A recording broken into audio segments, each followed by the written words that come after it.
ವಿಶ್ವ test championship ಫೈನಲ್ನಲ್ಲಿ Australia ಮತ್ತು ದಕ್ಷಿಣ ಆಫ್ರಿಕಾ ತಂಡಗಳ ನಡುವೆ ಕುತೂಹಲ ಮೂಡಿಸಿದ್ದ ಪಂದ್ಯದಲ್ಲಿ ಹರಿಣ ಪಡೆ ಗೆಲುವು ಸಾಧಿಸುವ ಮೂಲಕ 27 ವರ್ಷಗಳ ಬಳಿಕ ಐಸಿಸಿ ಪ್ರಶಸ್ತಿ ಗೆಲ್ಲುವ ಮೂಲಕ ಪ್ರಶಸ್ತಿ ಬರ ನೀಗಿಸಿಕೊಂಡಿದೆ.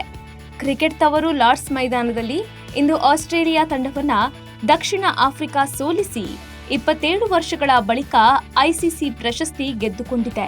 ಆಸ್ಟ್ರೇಲಿಯಾ ಮತ್ತು ದಕ್ಷಿಣ ಆಫ್ರಿಕಾ ನಡುವಿನ ಪಂದ್ಯದಲ್ಲಿ ಮೊದಲ ಇನ್ನಿಂಗ್ಸ್ನಲ್ಲಿ ಆಸ್ಟ್ರೇಲಿಯಾ 212 ರನ್ ಗಳಿಸಿತ್ತು. ಬಳಿಕ ದಕ್ಷಿಣ ಆಫ್ರಿಕಾ ಕೂಡ ಕೇವಲ 138 ರನ್ಗಳಿಗೆ ಆಲ್ಔಟ್ ಆಗಿ ಹಿನ್ನಡೆ ಅನುಭವಿಸಿತ್ತು. ಎರಡನೇ ಇನ್ನಿಂಗ್ಸ್ನಲ್ಲಿ ಕಾಂಗರೂ ಪಡೆ ಕೇವಲ 207 ರನ್ಗಳಿಗೆ ತನ್ನೆಲ್ಲಾ ವಿಕೆಟ್ ಕಳೆದುಕೊಂಡು ಹರಿಣಗಳಿಗೆ 282 ರನ್ಗಳ ಗುರಿ ನೀಡಿತ್ತು. 4 ವಿಕೆಟ್ ಕಳೆದುಕೊಂಡ ಸೌತ್ ಆಫ್ರಿಕಾ ಭರ್ಜರಿ ಗೆಲುವು ಸಾಧಿಸಿದೆ. ವಿಶ್ವ ಟೆಸ್ಟ್ ಚಾಂಪಿಯನ್ಶಿಪ್ ಟ್ರೋಫಿ ಗೆಲ್ಲಲು ದಕ್ಷಿಣ ಆಫ್ರಿಕಾ 282 ರನ್ಗಳ ಗುರಿ ಬೆನ್ನಟ್ಟಿದ್ದು, ಮೂರನೇ ದಿನದ ಅಂತ್ಯಕ್ಕೆ 2 ವಿಕೆಟ್ ನಷ್ಟಕ್ಕೆ 213 ರನ್ ಗಳಿಸಿತ್ತು. ಇನ್ನು ಇಂದು 4ನೇ ದಿನ 69 ರನ್ ಗಳಿಸಿದ್ರೆ ದಕ್ಷಿಣ ಆಫ್ರಿಕಾ 27 ವರ್ಷಗಳ ಬಳಿಕ ಐಸಿಸಿ ಟ್ರೋಫಿಗೆ ಮುತ್ತಿಕ್ಕುವ ಗುರಿಯನ್ನ ಪಡೆದಿತ್ತು.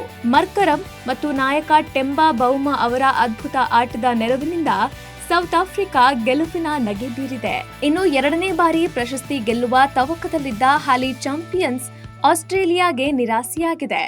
ವಿಶ್ವ ಟೆಸ್ಟ್ ಚಾಂಪಿಯನ್ಶಿಪ್ ಫೈನಲ್ ಗೆಲ್ಲಲು ದಕ್ಷಿಣ ಆಫ್ರಿಕಾಗೆ ಹಾಲಿ ಚಾಂಪಿಯನ್ ಆಸ್ಟ್ರೇಲಿಯಾ 282 ರನ್ಗಳ ಗುರಿ ನೀಡಿತ್ತು. ಈ ಗುರಿ ಬೆನ್ನಟ್ಟಿದ್ದ ದಕ್ಷಿಣ ಆಫ್ರಿಕಾ ಆರಂಭಿಕ ಆಟಗಾರ ರಿಯಾನ್ ರಿಕೆಲ್ಟನ್ 6 ರನ್ಗೆ ವಿಕೆಟ್ ಕಳೆದುಕೊಂಡು ಆರಂಭಿಕ ಆಘಾತಕ್ಕೀಡಾಗಿತ್ತು. ಆದರೆ ಐಡನ್ ಮಾರ್ಕ್ರಮ್ 136 ರನ್ ಗಳಿಸುವ ಮೂಲಕ ಭರ್ಜರಿ ಶತಕ ಮತ್ತು ಟೆಂಬಾ ಬೌಮಾ 65 ರನ್ ಗಳಿಸುವ ಮೂಲಕ ಅರ್ಧ ಶತಕದ ನೆರವಿನಿಂದ ತಂಡ ಗೆದ್ದು ಬೀಗಿದೆ. ಈ ಮೂಲಕ 27 ವರ್ಷಗಳ ನಂತರ ಐಸಿಸಿ ಪ್ರಶಸ್ತಿಯನ್ನ ದಕ್ಷಿಣ ಆಫ್ರಿಕಾ ಎತ್ತಿ ಹಿಡಿದಿದೆ. ಲೇಟೆಸ್ಟ್ ಹಾಗೂ ಇಂಟ್ರೆಸ್ಟಿಂಗ್ ಸುದ್ದಿಗಳಿಗಾಗಿ ಬಾಸ್ ಟಿವಿ ಕನ್ನಡ ಚಾನೆಲ್ನ ಸಬ್ಸ್ಕ್ರೈಬ್ ಮಾಡಿ. ಹಾಗೆಯೇ ಬೆಲ್ ಐಕಾನ್ ಪ್ರೆಸ್ ಮಾಡಿ. ಇದರ ಜೊತೆಗೆ ಫೇಸ್ಬುಕ್, ಇನ್ಸ್ಟಾಗ್ರಾಮ್, ಎಕ್ಸ್ ನಲ್ಲೂ ಮಿಸ್ ಮಾಡದೆ ಫಾಲೋ ಮಾಡಿ.